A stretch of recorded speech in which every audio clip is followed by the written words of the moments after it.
Madam President, Madam Commissioner and colleagues. Rules-based trade is important for our open economies, especially because the majority of growth in the next decades will take place outside of the EU.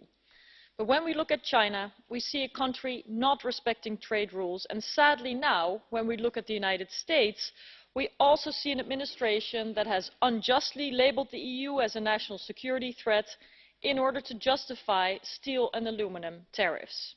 Meanwhile, of course, reminding us of our obligations under the NATO alliance.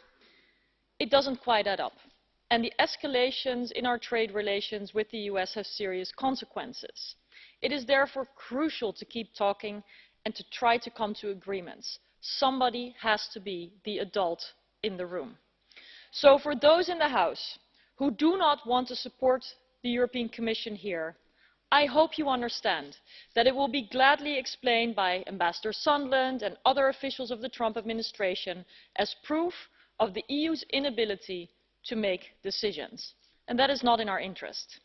Instead, by supporting the Commission to start negotiations on the basis of a limited scope, this is not the defrosting of TTIP and is the consequence of the agreement between Juncker and Trump.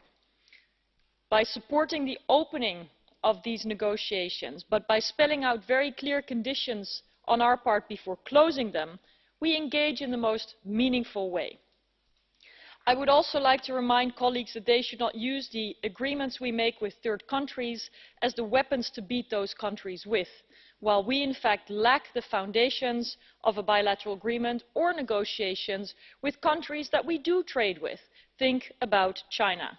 So let us be clear about what is to gain here, but also be very, very mindful of what we could lose. So my group will support the European Commission, and I believe we have to be strong and united as Europe, especially when dealing with the confrontations of the Trump administration.